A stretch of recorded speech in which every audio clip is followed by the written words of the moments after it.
Assalamualaikum warahmatullahi wabarakatuh. Saya Evina Yayang Syaputri. Di sini saya akan menjelaskan materi tentang capital market atau pasar modal. Pasar modal adalah tempat pertemuan antara pihak yang membutuhkan dana dengan pihak yang memiliki dana. Dalam pasar modal, perusahaan atau pemerintah dapat mengeluarkan surat berharga seperti saham, obligasi, atau reksadana untuk memperoleh dana.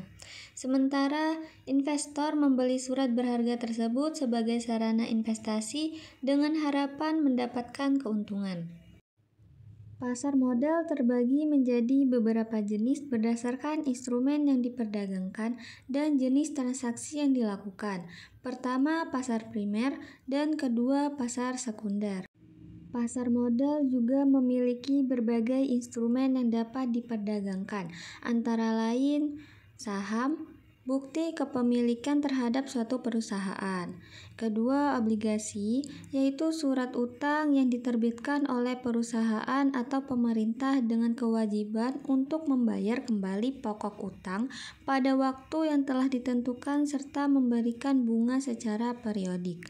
Yang ketiga, reksadana, instrumen investasi yang dikelola oleh manajer investasi, di mana dana yang dihimpun oleh investor digunakan untuk membeli berbagai instrumen pasar modal seperti saham dan obligasi. Dan terakhir, surat berharga komersial, surat utang jangka pendek yang diterbitkan oleh perusahaan untuk memenuhi kebutuhan dana operasional. Peran pasar modal diantaranya sebagai sumber pembiayaan. Bagi perusahaan atau negara, pasar modal menjadi alternatif pembiayaan yang lebih fleksibel dan murah dibandingkan dengan pinjaman bank. Sebagai alat investasi, bagi investor, pasar modal menawarkan berbagai peluang investor untuk mendapatkan keuntungan melalui peningkatan nilai dan dividen. Sebagai indikator ekonomi, perkembangan pasar modal dapat mencerminkan kondisi ekonomi secara keseluruhan. Jika pasar modal mengalami kenaikan, hal ini bisa menandakan kepercayaan investor terhadap perekonomian. Manfaat pasar modal bagi emiten yaitu mendapatkan dana yang dibutuhkan untuk mengembangkan usaha atau membayar kewajiban lainnya. Manfaat pasar modal bagi investor yaitu memiliki kesempatan untuk mendapatkan keuntungan dari pertumbuhan nilai saham, dividen, atau bunga obligasi.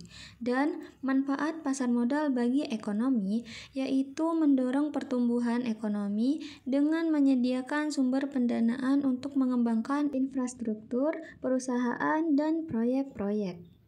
Di Indonesia, pasar modal diatur dan diawasi oleh Otoritas Jasa Keuangan atau OJK yang memiliki tugas untuk menjaga stabilitas dan kepercayaan investor di pasar modal. Beberapa regulasi yang penting terkait pasar modal di Indonesia adalah yang pertama, Undang-Undang Nomor 8 Tahun 1995 tentang pasar modal. Kedua, Peraturan OJK yang mengatur tata cara penerbitan efek dan transaksi di pasar modal. Meskipun menawarkan potensi keuntungan yang besar, investasi di pasar modal juga memiliki resiko. Resiko yang mungkin dihadapi investor yaitu antara lain pertama, resiko pasar. Resiko kerugian yang disebabkan oleh perubahan kondisi pasar seperti fluktuasi harga saham atau obligasi. Yang kedua, resiko kredit.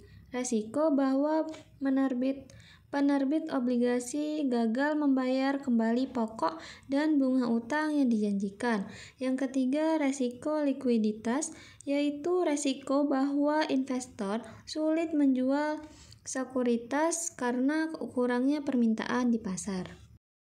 Untuk berinvestasi di pasar modal, seorang investor harus melakukan beberapa langkah, di antara lainnya, pertama, membuka rekening efek, dan yang kedua, memiliki instrumen investasi.